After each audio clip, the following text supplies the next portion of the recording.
నిన్న జగన్మోహన్ రెడ్డి అరకు పార్లమెంటుకు సంబంధించిన వాళ్ళ నాయకులతో మాట్లాడుతూ 2029లో నన్ను గెలిపిస్తే కనుక నేను చనిపోతే నా ఫోటో మీ ఇళ్లలో పెట్టుకునే విధంగా పరిపాలన చేస్తాను, నన్ను గెలిపించండి అంటున్నారు కదా. దానికి ఏం చెప్తారంట? నీకు రెండు ఆప్షన్లు అయితే ఇస్తాను.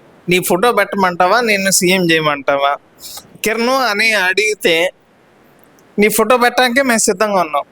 ఒరే 5 ఏళ్ళు నీ పాలన చూసిన తర్వాత ఎవడన్నా నేను సీఎం చేయాలనుకుంటాడా? ఈ మాట మీ చెల్లి చేయాలి చెప్పిరా ఒక్కసారి. నిన్ను సీఎం చెయ్యాలా వద్దా అని చెప్పి ఒకసారి అడుగు. ఒరే నీ ఫోటో మేము ఎట్లాగో గ్రనైట్ రాయి మీద పెట్టి వెళ్ళలే కానీ ఏదో తక్కువలో చిన్న ఫోటో ఒకటి పెట్టిస్తాను రా ఇంట్లో.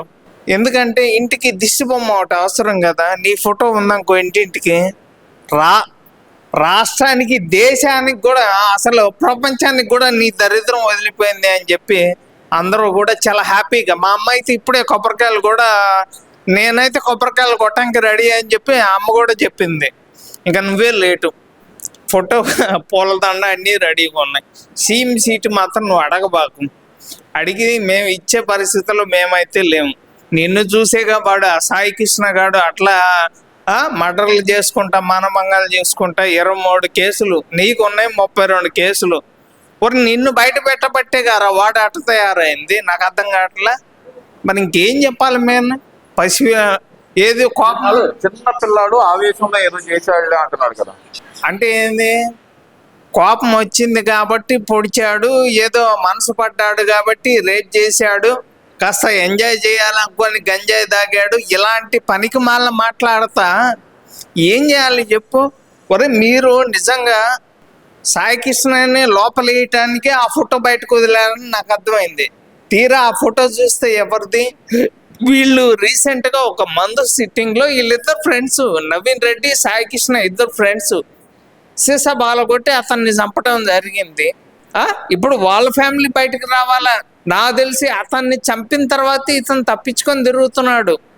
మరి అనవసరంగా ఆ పోలీస్ ఆఫీసర్ గారిని సస్పెండ్ చేశారు, కానీ ఇక మొత్తం ఆధారాలతో సహా పోలీసులని వదిలిపెట్టారే. అక్కడ సాయి కృష్ణని వదిలిపెట్టరు.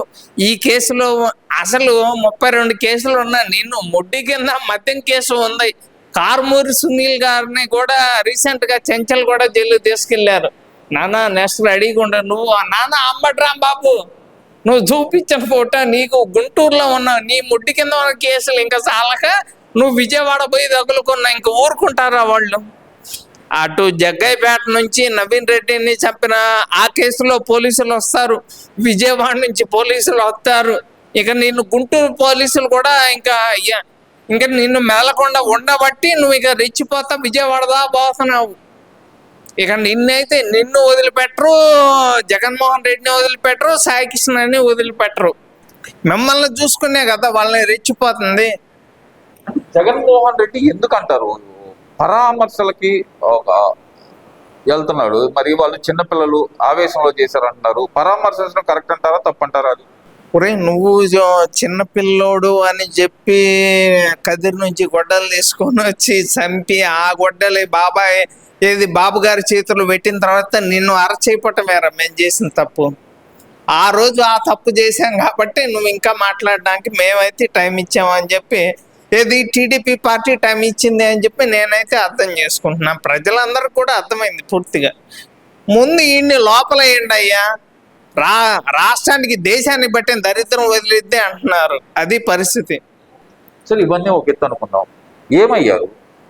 పిల్లా సాయి అనే వ్యక్తిని పోలీసులే చంపి దారుణంగా చంపేసి, చిత్రహింసలు పెట్టి చంపి 2 రోజులు పోలీస్ స్టేషన్లోనే అట్టిపెట్టి, తర్వాత ప్రైవేట్ హాస్పిటల్కి తీసుకెళ్ళి, అక్కడి నుంచి మళ్ళీ ఇక్కడ బాత్రూంలోకి తీసుకెళ్ళి, అక్కడి నుంచి బండి మీద 2 కానిస్టేబుల్ మధ్యలో పెట్టుకొని తీసుకెళ్లి శవాన్ని కాల్చి బూడిద చేసి, బూడిద కూడా కనపడకుండా చేశారు. ఇది నేను చెప్తుంది కదా, అంబటి రాంబాబు గారు చెప్తున్న మాట. వాస్తవమైన ఇదంతా? ఏమండి, అక్కడ చనిపోయిన వ్యక్తి ఫోటో ఏమో నవీన్ రెడ్డిది, కానీ ఈ సాయి కృష్ణ అనే వ్యక్తి చంపిన వ్యక్తి ఇతను కనపట్టలేదు అంటే తల్లిదండ్రులు దాచిపెట్టారా? ఇప్పుడు నాకు వచ్చిన డౌట్లు ఇప్పుడు అందరికీ వస్తున్నాయి. తల్లిదండ్రులు దాచిపెట్టారా, అంబటి రాంబాబు ఇంట్లో ఉన్నాడా లేకపోతే జగన్మోహన్ రెడ్డి ఇంట్లో ఉన్నాడా అనే డౌట్స్ కూడా వస్తున్నాయి. ఇప్పుడు పోలీసులు అన్ని చోట్ల ఎంక్వైరీ చేస్తారు. ఎందుకు 2-3 రోజులు అయితే బయటకు వస్తాడు, ఇబ్బంది ఏం లేదు. ఒరే అతని మీద ఉంది కిడ్నాప్, మర్డర్ కేసు, గంజాయి case, rape case, POCSO case, ఇన్ని కేసులు పెట్టుకొని నువ్వు ఇంకా బయటకు వచ్చి పసివాడు అని చెప్పి మాట్లాడుతున్నావు అంటే, ఒరే నిన్ను సీఎంగా మేము 90 మార్కులు వచ్చినోడేమో బరిగొడ్లు కాస్తున్నాడు, 35 మార్కులు వచ్చినోడేమో ఆపరేషన్లు చేస్తున్నాడు, రౌడీ షీటర్లు, మర్డర్లు, మానభంగాలు చేసేవాడు సీఎం సీట్లో కూర్చున్నాడు 5 ఏళ్ళు. నిన్ను చూసి విజయవాడ మేడ సాయికృష్ణ ఏందిరా ఇలా కేసులు ఏంది, 25 సంవత్సరాలు 23 కేసులు, నువ్వు ముఖ్యమంత్రివి, నీ కింద ఉన్న కేసులు 32 కేసులు. రీసెంట్గా మద్యం కేసు తిహార్ జైల్లో ఉన్న. ఇవన్నీ కాదండి, అసలు ఒక వ్యక్తి కనపడకుండా పోయినప్పుడు ఇక్కడ ఎవరిది తప్పంటారు? ప్రభుత్వాన్ని బాధ్యత వహించాలా లేదంటే పోలీసుల బాధ్యత వహించాలా అంటున్నారు కదా. మరి పోలీస్ డిపార్ట్మెంట్నే హెచ్చరించే పరిస్థితి వచ్చింది కదా, ఎలా చూడాలంటారు? మరి లేపు తన్నించుకోవటం అంటే ఇదేరా, ఇంకేం అర్థం కావట్లా. పోలీసులు తమ డ్యూటీ తాము చేస్తున్నారు. తమ డ్యూటీ ఏందో పోలీసులకి మీరు చెప్పాల్సిన అవసరం లే. నాకేందంటే పోలీసులు నిజంగా మరి ఎందుకు ఇట్లాగా ఉన్నారో, పోలీసుల బట్టలు ఓడదీసి అంతాను అని చెప్పారు ఒకసారి జగన్మోహన్ రెడ్డి. రీసెంట్గా రాజమండ్రిలో జక్కంపొడిగాడు, వాడు కూడా పోలీసుల గురించి నోటికి వచ్చినట్టు మాట్లాడాడు.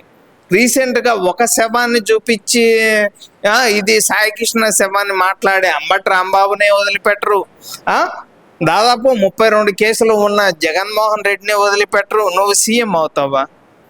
ఒరే నువ్వు నీ ఫోటో పెట్టడానికి మేమైతే రెడీగా ఉన్నాము, నిన్ను అరెస్ట్ చేయడానికి. ఆవేశంలో తప్పు చేశారు అంత మాత్రాన చంపేస్తారా మీరు ఆ వ్యక్తిని అని చెప్పి జగన్మోహన్ రెడ్డి గారు ప్రశ్నిస్తున్నారు. మరి చంపితే ఏం చేయాలి? శాల్వ కప్పాలా, దండ వేయాలా, లేకపోతే మంత్రి పదవి ఇవ్వాలా? ఏం మాట్లాడుతున్నారా మీరు? అరే మీ పార్టీలో ఉన్నోళ్ళంతా కూడా మర్డర్లు, మానభంగాలు చేసేవాళ్ళు, రేపులు చేసేవాళ్ళు. అరే 3 పిల్లల్ని కనండ్రా అంటేనే మీకు అంత బాధ అనిపించిందే బాబు గారు అంటే, సంజనాన్ని సుకన్యాన్ని పక్కన పెట్టుకొని పిల్లల్ని ఇంట్లో పెట్టుకొని 3 నేసుకొని తిరిగితే నీకు సిగ్గా లేదు అంబటి రాంబాబుగా? వాళ్ళ పార్టీలో ఉన్న ఎమ్మెల్యేలు కానీ, మంత్రులు కానీ, ఎంపీలు కానీ వాళ్ళు చేసిన అరాచకాలు ఏంటి? వాళ్ళు చేసినవన్నీ కూడా రాష్ట్రాన్ని సర్వనాశనం చేయటమే కానీ, మళ్ళీ అధికారంలోకి వస్తే రప్ప రప్ప అని మాట్లాడటం కానీ, ఇవన్నీ మీరు చూస్తూనే ఉన్నారు కదా. చూసినందుకు ధన్యవాదాలు.